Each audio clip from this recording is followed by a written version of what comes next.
The rain had already turned the Polish backroads into rivers of mud by October 10, 1944, when the 3rd Battalion of the 82nd Infantry Division received orders to advance, orders every officer quietly feared.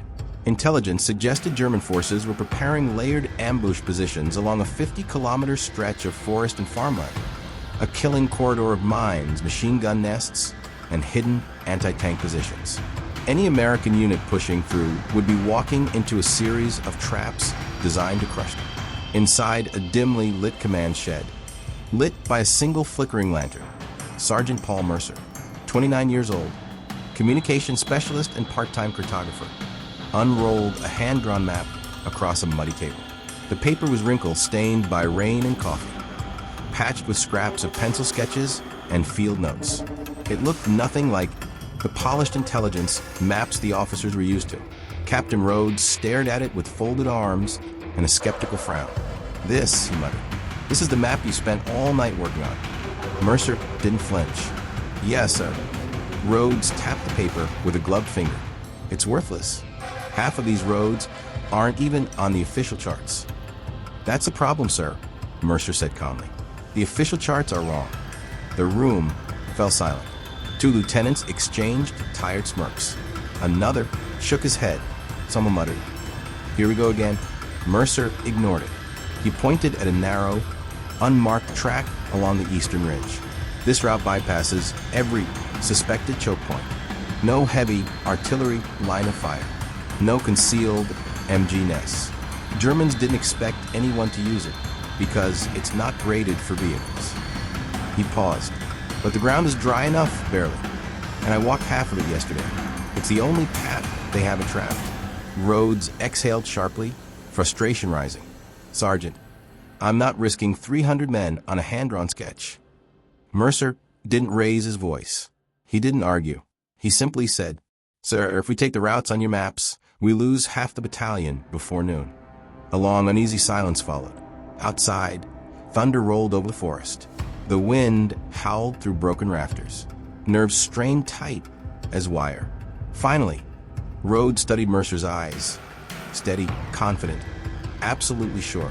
"What makes you so certain?" the captain asked. Mercer rolled the map again, tapping the back of it. "Because the Germans are using 1939 survey charts. Their mines and kill zones match those, not ours. They're preparing for troops, attacking down roads that no longer exist or no longer matter." He unrolled the map one more time and laid it down boldly. "This isn't a guess. This is the only safe way through the next 50 kilometers." The battalion staff stared. Mocking expressions faded. Dismissive smirks vanished. For the first time, the room felt the weight of what Mercer was saying. Then Rhodes gave the order that would decide all their lives. "All right, Sergeant. We follow your map." And by sunrise, as 300 soldiers prepared for the most dangerous advance of their campaign, none of them realized the worthless map they had laughed at, the map scribbled in pencil by quiet, overlooked NCO, was about to guide them through an ambush zone no army was expected to survive. The battalion stepped off at 0430 hours, boots sinking into cold mud as a pale strip of dawn struggled to push through the fog.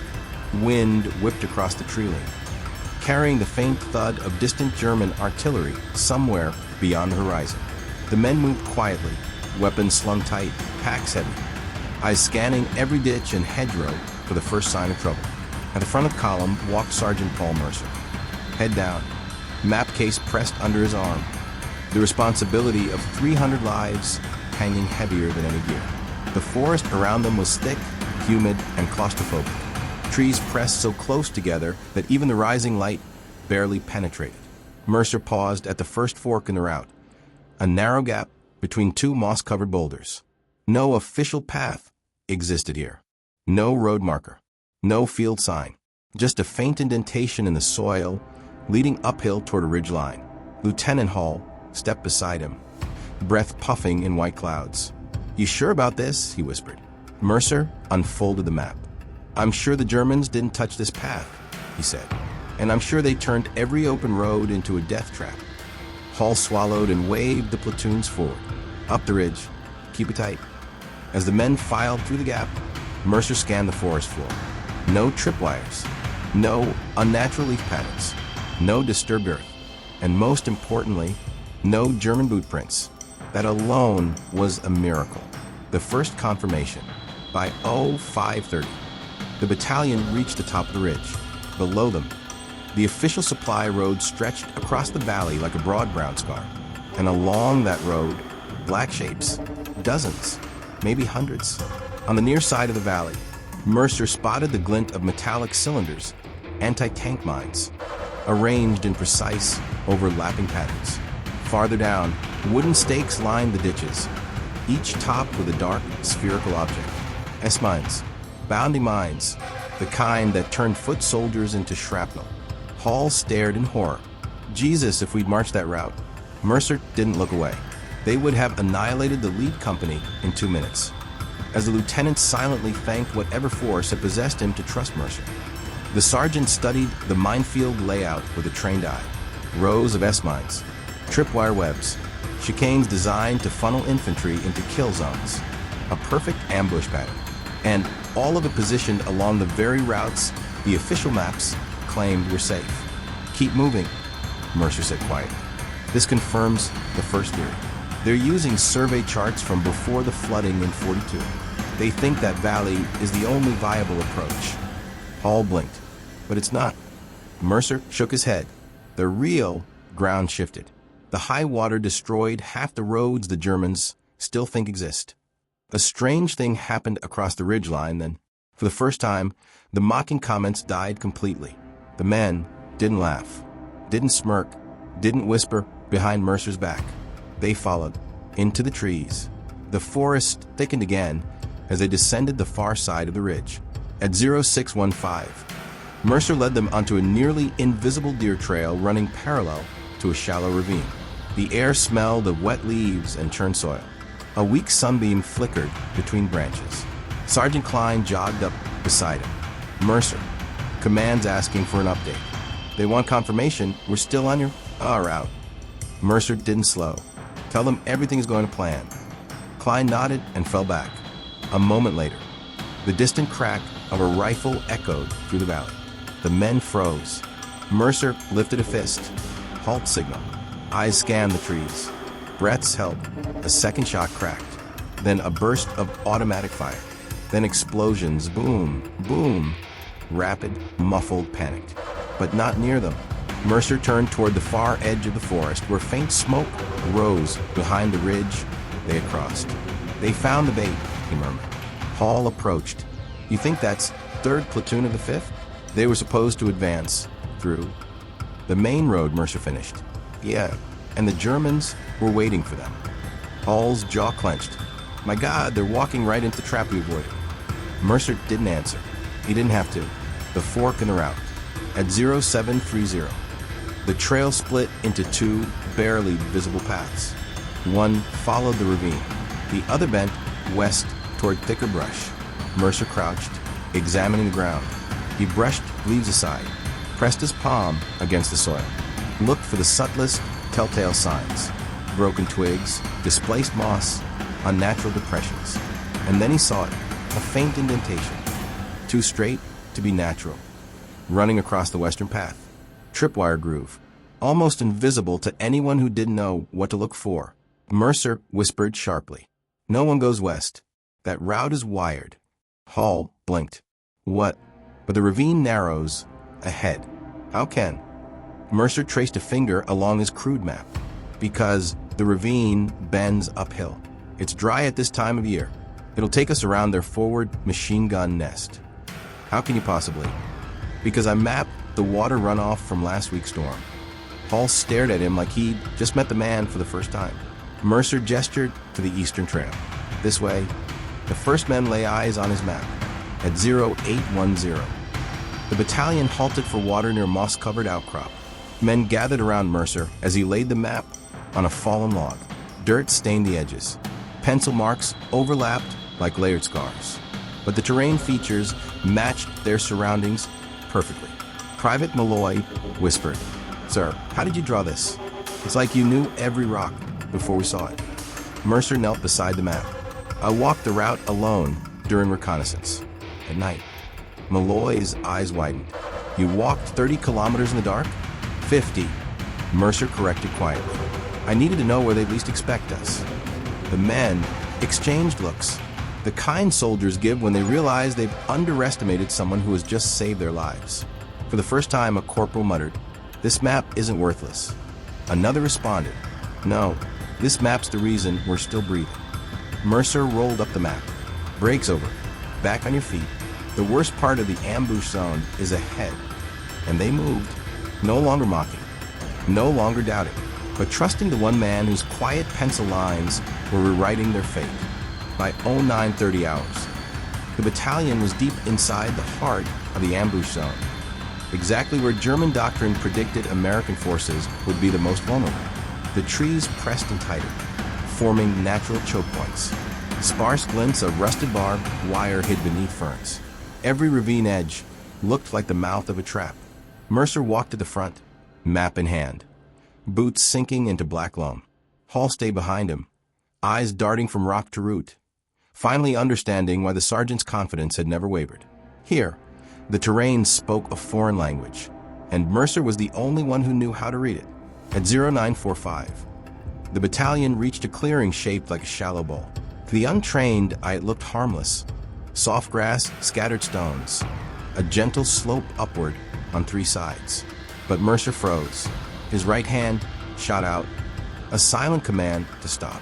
The entire column halted instantly. Lieutenant Hall whispered, "What is it?" Mercer didn't answer immediately. He crouched low, brushing aside grass, revealing a thin metal hook partially buried beneath the soil. A tripwire anchor. Not one, three. A web. "Jesus," Hall hissed. "We almost walked into that." Mercer shook his head. "No, that's not the real trap." He pointed toward a small ridge beyond the clearing. The slope was too smooth, too deliberate, too perfect. "They want us to avoid the wire and go around it." Hall blinked. "Why?" "Because that's where the kill zone is." He lifted the map and tapped two pencil lines, shaded diagonally. Machine guns here, here, and here, all overlapping fields of fire. Hall felt a cold weight in his stomach. "That's textbook." Mercer nodded. "German 1942 doctrine. Predictable if you study it." Hall stared at him. "How did you figure all this out?" "I read their manuals," Mercer said simply. The battalion watches him work. The men, now fully aware they were walking a knife edge, gathered behind Mercer as he studied the ground. He used a stick to trace lines in the mud. This is where their MG-42s would be positioned. This is where incoming fire would funnel us. This is where they'd expect panic. The infantrymen exchanged looks, shock, respect, and rising fear. If the sergeant had been wrong even once, they would already be dead. Private Jensen muttered, "How many traps have we dodged?" Mercer replied without looking back, 8 documented, 3 improvised, and at least 2 we won't ever see." Someone whispered, "We're following a ghost through a minefield." A dangerous detour. Mercer scanned the tree line again. "There's a safe route," he said, "but it's narrow, very narrow." Hall squinted. "Where?" Mercer pointed to a gap no wider than a single man. 2 fallen pines leaning together, forming a crooked passage just above a muddy ledge. "We slipped through there, one at a time." Hall stared at the passage. "That can't be the route. No way the whole battalion fits." "They will," Mercer said. "We stagger movement, 5 meters between each man. No sound, no mistakes. What happens if someone falls?" Mercer folded the map. "If someone falls, we lose the element of silence, and the Germans will hear it. And if the Germans heard anything, their machine guns would open up instantly." The men swallowed hard. Hall's jaw tensed. "All right, you lead." Mercer slipped through the gap. The battalion followed, 1 man at a time, 5 meters apart, breathing shallow, hearts pounding. The sound that shouldn't exist. Halfway through the narrow passage, Mercer suddenly raised a fist. The signal: stop, freeze, don't breathe. A faint metallic click echoed from somewhere ahead. Then a second one, sharper, hollow, like a metal pin snapping loose. Hall whispered, "What is that?" Mercer slowly lowered himself to the mud, ear against the cold earth. "It's pressure plate testing," he murmured. "They're adjusting the mines." Hall's face drained to color. They're here. Mercer nodded. Forward sapper team. Maybe 2 men. They're checking the trigger weight, so the trap works on a full platoon. Mercer crawled forward silently, inch by inch, until he spotted them. 2 German engineers crouched beside a buried mine near a log pile, adjusting a fuse assembly. They whispered to each other in low, technical tones. They were less than 30 yards away. If they turned around, if they spotted a helmet glint, if they heard even a snapped twig, it was over. Mercer turned back to Hall and mouthed, "Stay low. Do not move." The unthinkable choice. Mercer crawled backward, returning to Hall. The lieutenant whispered, "What do we do?" Mercer's voice was barely a breath. "Nothing." Hall blinked. "Nothing? We can take them. A 2-man sapper team." "No gunfire," Mercer said. "No shouting. No noise. They're setting a chain mine trap. If we spook them, they'll pull the emergency igniter and detonate the field." Hall stared. "You mean they'll blow themselves up?" Mercer nodded grimly. "It's doctrine." Silence. Deep, heavy silence. The lieutenant's jaw clenched. "How long until they finish?" Mercer checked the terrain lines on his map. 10 minutes, maybe less. The battalion waited, frozen in impossible tension, as 2 enemy sappers unknowingly worked on the very trap meant to destroy them. Every breath was risk, every second a razor's edge. Finally, Mercer whispered, "They're leaving." The sappers packed their tools, covered the plate with soil, and slipped deeper into the woods. Mercer waited until their footsteps vanished. Then he whispered the order the battalion had been praying for. "Move." They passed through death. The next stretch was the tightest yet. A narrow shelf of earth overlooking a minefield so dense the ground looked unnatural. Too smooth, too perfect. One stumble would mean disaster. One drop pack, one misstep, one loose stone. But the battalion moved exactly as Mercer instructed. Slow, silent, 5 meters apart. At 1,100 hours, the last man cleared the shelf. Not a single casualty. Hall exhaled a breath he didn't know he'd been holding. "You've guided us through hell, Sergeant." Mercer shook his head. This was only the first half. Hall stared. "What do you mean?" Mercer looked ahead, toward the thick, black forest still looming. The Germans didn't expect anyone to survive this far. Their next traps are worse. The men swallowed hard. This was not relief. This was the dawning realization that Sergeant Mercer had become the only thing keeping 300 soldiers alive. By 11:30 hours, the trees thickened into a shadowy, oppressive corridor, branches interlocking above like the ribs of a vast, dark cathedral. The air hung heavy and unmoving. Even the birds had gone silent. Every man in the battalion felt it. They were entering a place the enemy expected no one to reach alive. Mercer walked slowly, map at his side, eyes scanning the forest floor. He wasn't looking for things that should be there. He was looking for things that shouldn't. A broken twig facing the wrong direction, unnatural depressions in the soil, sap missing from freshly cut branches. At 11:45, he raised his hand again. "Halt. No one moves." Hall stepped forward, whispering, "What now?" Mercer pointed with his chin toward a patch of ferns that looked perfectly ordinary, until he flicked a small stone toward it. Click. A pressure plate. The men stiffened. Mercer scanned the ground around it. 6 inches to the left. A thin line of disturbed earth. He followed it carefully with his eyes, tracing the faint arc. It ended at a hollowed-out stump. Inside the stump, the dull gleam of a blasting cap. "Assembly," Hall whispered. "Booby trap stump?" Mercer shook his head. "Worse. That stump triggers a cascade into the ravine. They buried 2 rows of shells in sequence. If one goes off," he didn't finish. He didn't need to. The ravine, barely 10 meters from their position, would erupt like a volcano, collapsing the entire hillside. The battalion would be buried alive. The men looked around, dread growing. "Sergeant," Hall whispered, "there's no way around this one." Mercer knelt and placed his palm on the soil. "There's always a way," he said softly. "You just have to find the shape the enemy doesn't expect you to see. The impossible route." Mercer scanned the trees, the slope, the ravine edge. Then he saw it. A narrow, almost invisible ridge. A natural shelf of rock, only 1 or 2 feet wide, running diagonally above the booby trap stump. overgrown, untouched. It hugged the hillside like a scar. It wasn't a trail. It wasn't on any map. But it was stable. Barely. "We go up there," Mercer said. Hall's eyes widened in disbelief. "Sergeant, that ridge can barely hold one man." Mercer nodded. "So we go one at a time." Hall stared at him. "You want to walk 300 men across a ledge the width of my boot?" Mercer didn't blink. "Yes."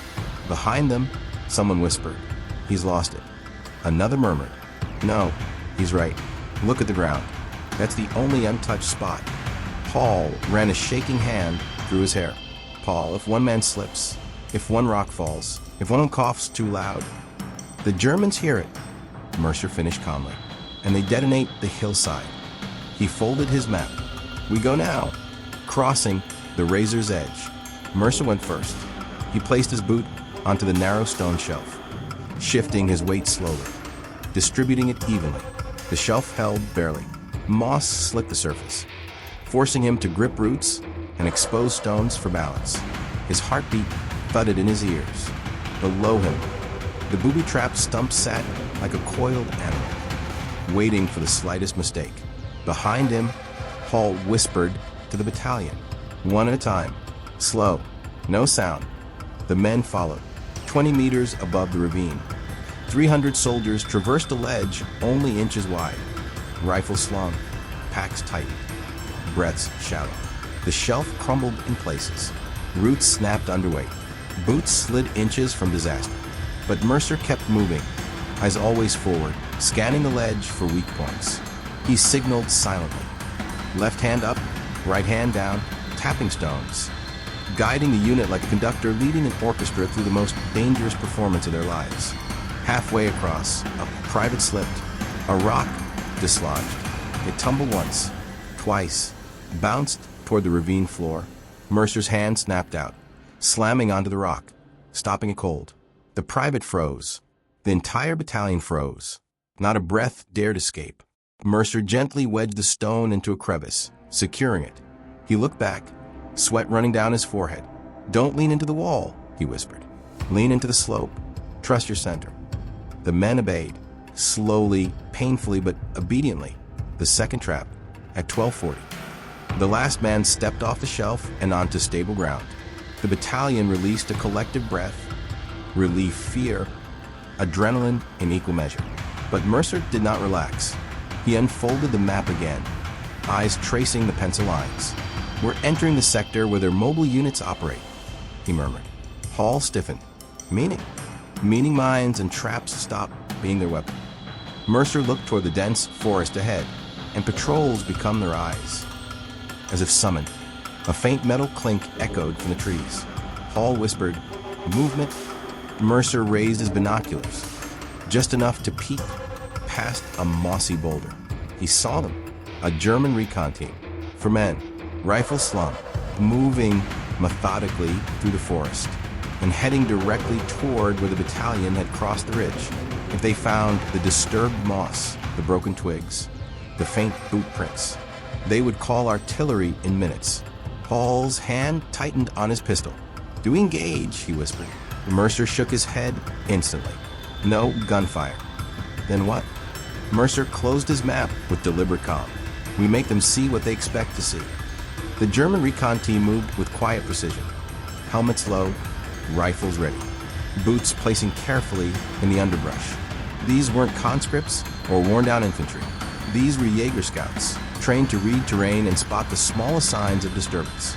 If they found even a single footprint out of place, 300 Americans would be caught in a tightening noose of artillery, mortars, and machine gun teams. Mercer crouched behind a rotted log, Hall beside him, both barely visible beneath the ferns. The battalion hid across a small ridge, spread across depressions behind roots, beneath fallen branches. No one moved. No one breathed loud enough to carry. Hall whispered, "If they follow our path, we're done." Mercer's voice was calm, steady, deliberate. "They won't follow our path." "How can you possibly know that?" "Because I'm going to give them another one." The deception. Mercer scanned the forest floor quickly. His eyes darted from patch to patch, seeking loose soil, damp leaves, marks that could be altered without noise. Then he found it. A line of soft mud leading downhill. The perfect place for Prince. He whispered to Hall, "I need 5 minutes." Hall looked at him like he'd lost his mind. "You can't move now. They're right there." Mercer met his eyes with quiet conviction. "If I don't move, they'll find us. And you know it." Hall clenched his jaw, then nodded once. "Move like a ghost." Mercer slid from cover, silent as drifting fog, and reached the mud patch. He pressed a boot into it, angling the print to suggest a small, disorganized scouting group, not a battalion. Then another and another. He created a staggered trail leading downhill, away from the ridge, away from the real route, and directly toward an older, abandoned access road, the kind a scout team would assume Americans used. Next, he pulled a small cloth bag from his pocket, dark soil collected earlier from the opposite side of the forest. He sprinkled it lightly at intervals. The effect was subtle but unmistakable. A false path, a believable one, a path that matched American tactics. Then Mercer slid back into hiding just as the German scouts approached the mud patch. The moment of judgment. The lead Jaeger crouched beside Mercer's fake Prince. The others gathered around him, murmuring softly in German. Mercer caught fragments. American Asper, small group, heading downhill. Hall's fingers tightened around his rifle. One wrong word from the Germans. One indication they saw through the deception, and he would be forced to fire. The Jaeger sergeant traced a boot print with 2 gloved fingers. Mercer held his breath so long his lungs ached. The sergeant spoke. "Not many. Maybe a patrol. They left in a hurry." The others nodded. One muttered, "We follow them. If main body is nearby, they will reveal it." The sergeant stood. They moved, away from the ridge, away from the battalion, following Mercer's fabricated trail without hesitation. 300 American soldiers stayed frozen in silence until the last German scout disappeared among the pines. Hall finally exhaled. "My God," he whispered, "you tricked them completely." Mercer wiped sweat from his brow. "They're good, but they're trained to read signs, not question them. Give them the story they expect, and they'll follow it every time." Around them, the battalion's tension dissolved into a wave of awe. Someone whispered, "That map isn't saving us." He is pushing deeper into the kill zone. At 13:30, the battalion resumed movement, heading toward the densest section of the ambush corridor. According to Mercer's map, the next danger zone wasn't mines or patrols. It was sound. "Everyone listen to me," Mercer said, projecting his voice just enough to reach the nearest squads. "The next 800 meters have natural echo pockets. If anyone speaks above a whisper or steps on brittle brush, it'll carry for half a kilometer." Hall nodded grimly. "And the Germans have mortars ranged in?" Mercer answered, "Mortars, heavy MGs, and 175 millimeters gun somewhere on the ridge." The men stiffened. Mercer's voice lowered. "It's all avoidable, but only if you trust the route exactly." They moved into the sound pocket. Every step was deliberate, every footfall placed with surgical precision. Even clinking gear was held in gloved hands to muffle noise. The forest felt like a cathedral, silent, sacred, and full of danger. Halfway through, Private Nolan stumbled. His boot snapped a hidden twig crack, the sound unnaturally amplified, echoing down the ravine like a rifle shot. Hall whipped around. Mercer froze. The battalion held its breath. Then, in the distance, a mortar thumped. Another, and another. Hall whispered, "Incoming down." Mercer listened. He held up a hand. "No, they're firing blind." The echo fooled them. They think the sound came from farther north. Mortar rounds crashed harmlessly into the forest 100 meters off their path. Hall shook his head in disbelief. "You predicted even the echo?" Mercer answered, "I mapped it 2 nights ago. Sound bends around the ridge." The lieutenant stared at him with new understanding. "You're not navigating terrain," Hall whispered. "You're navigating physics." Mercer didn't respond. He simply continued forward, deeper into the forest's deadly heart, the field of shadows. At 14:45, they reached the final and most dangerous part of the ambush zone, a large clearing covered in tall, swaying grass. It looked empty, too empty. Mercer studied the scene, eyes narrowing. "This is bad," he whispered. "Very bad." "What is it?" Hall asked. Mercer pointed across the clearing. "The grass is swaying, but not from wind." Hall squinted. Soldiers gasped, because hidden among the grass, barely visible, were German helmets low to the ground. An entire ambush platoon, waiting, silent, perfectly camouflaged. Their weapons were aimed at the area Americans were expected to enter, the Southern Trail. Mercer stepped between Hall and the grass. "They're pointed the wrong way," he said. Hall's eyebrows shot up. "You mean?" "Yes. They think we're coming from the south, because no one has ever come from where we just did." Hall whispered. "So what do we do?" Mercer looked toward the far side of the clearing, where a narrow gap between trees opened into a safe defile. "We move along the western edge. Stay low. Stay slow. The sun's angle hides us." Hall blinked. "You calculated the sun?" Mercer nodded. "Mapped that too." The battalion moved like ghosts along the clearing's edge, while an elite German ambush unit stared at empty terrain, waiting for enemies who would never come. Mercer had beaten them, not by fire, not by strength, not by numbers, but by outthinking every trap they set. By 15 hours, the battalion had successfully skirted the ambush platoon and slipped into the defile beyond the tall grass. For the first time in hours, the men felt the ground widen beneath their boots. The forest canopy thinned. Light filtered in. The air felt almost safe. Almost. But Mercer didn't relax. Not when they were this close to the end of the 50-kilometer gauntlet. Not when the Germans still had one final card to play. Hall approached him, voice low. "We're through the worst of it, right?" Mercer didn't answer. Instead, he unfolded the map slowly, carefully, his eyes scanning a series of tight pencil marks near the bottom edge. Terrain notes, elevation sketches, wind patterns, enemy doctrine cross-references. Finally, he spoke. "No, this is where the real ambush is." Hall froze. "What?" "Paul, how?" "We've passed mines, sappers, recon teams, and G-traps."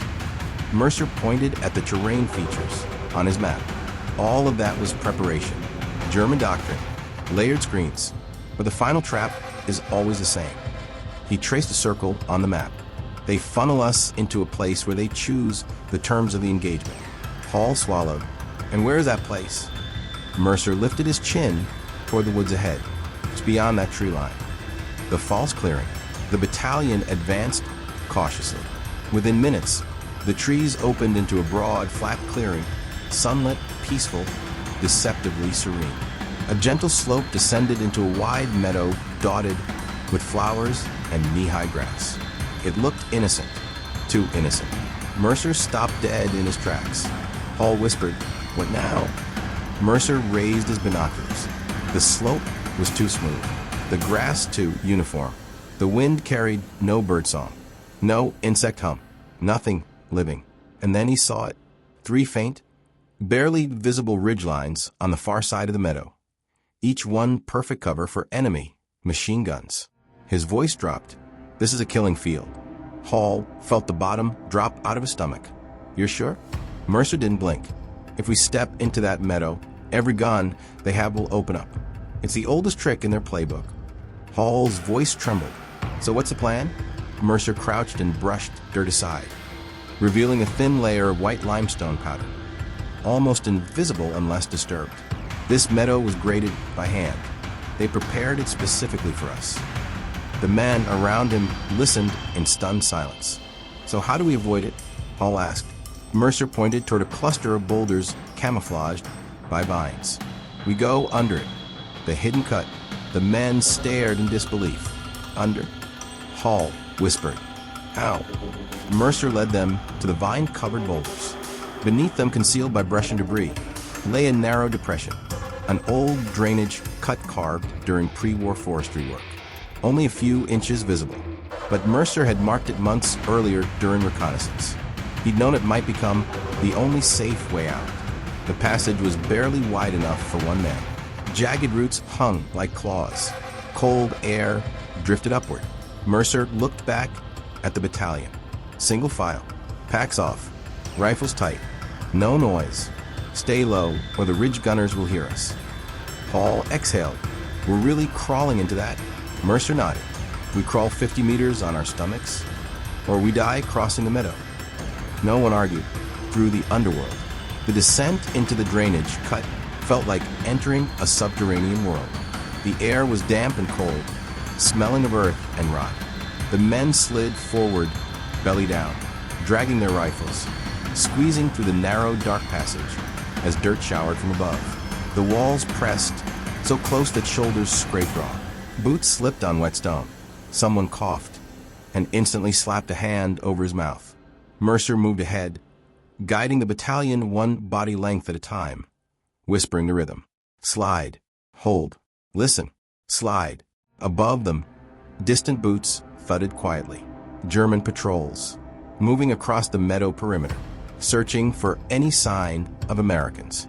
Mercer froze mid-crawl. The men behind him froze too. A German voice drifted above them. Still no sign. Perhaps they didn't make it through the northern fields. Another replied, impossible. They must be here somewhere. Boots scraped on stone just inches above Mercer's head. He pressed himself deeper into the mud, barely breathing. After a long, tense moment, the voices faded. Mercer whispered, move. The exit. At 16:30, the drainage cut widened into a small ravine. Light filtered down through branches overhead. The air smelled clean again. Mercer climbed out first, scanning the horizon. For the first time in 50 kilometers, he saw untrapped ground. Hall crawled out behind him, panting, covered in mud. Tell me we're out, he whispered. Mercer unfolded the map, then slowly, quietly nodded. We're out. A wave of emotion rippled through the battalion as the men emerged mud-covered, exhausted, trembling, but alive. Every single one of them. Hall stared at Mercer in awe. Paul, you led 300 men through the deadliest ambush field I've ever seen. No casualties. Not one. Mercer looked down at his mud-caked boots. I didn't lead them, he said softly. He tapped the map case. I just listened to the ground. But the mission wasn't over. As the battalion reformed, Hall approached with a stern expression. We report to HQ now. They need to know how you did this.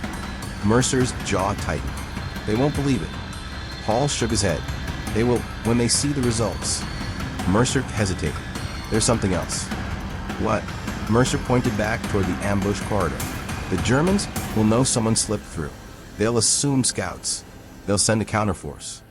Hall's eyes widened. You mean? Yes. We need to move. Fast. Mercer rolled the map. The battalion began marching.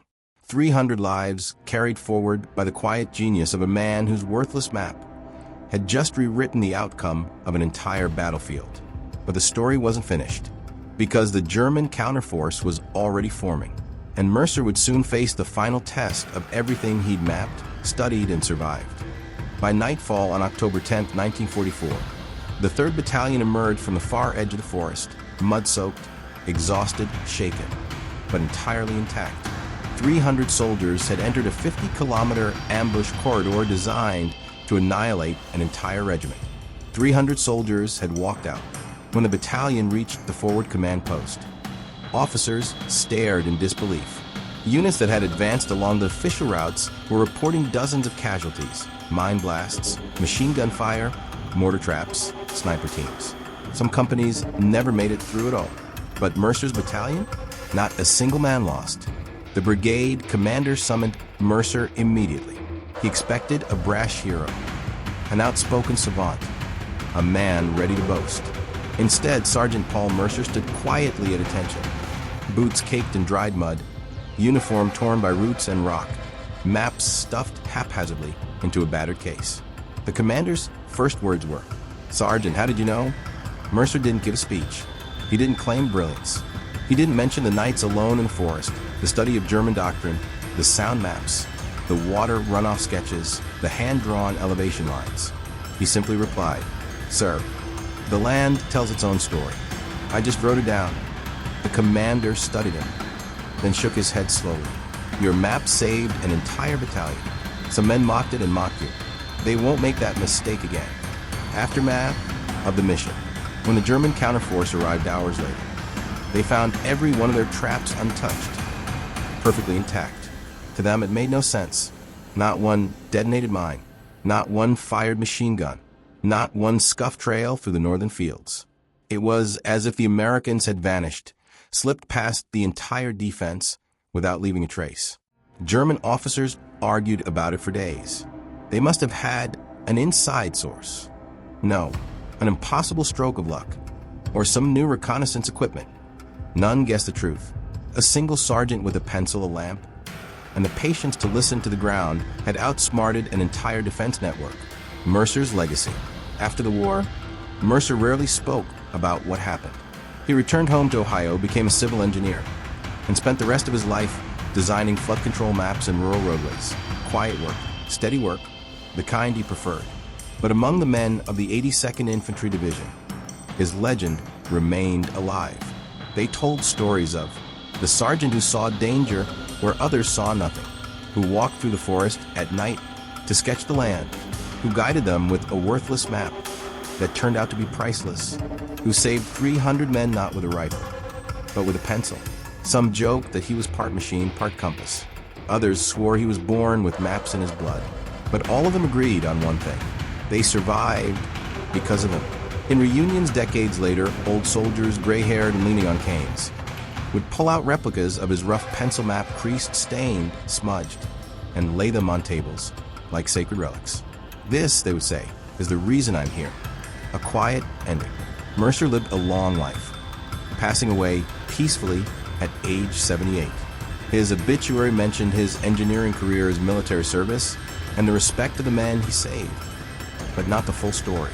The full story lived in the memories of the battalion, in the families of the men who made it home, in the whispered accounts of the mission no commander thought possible, and in a simple truth.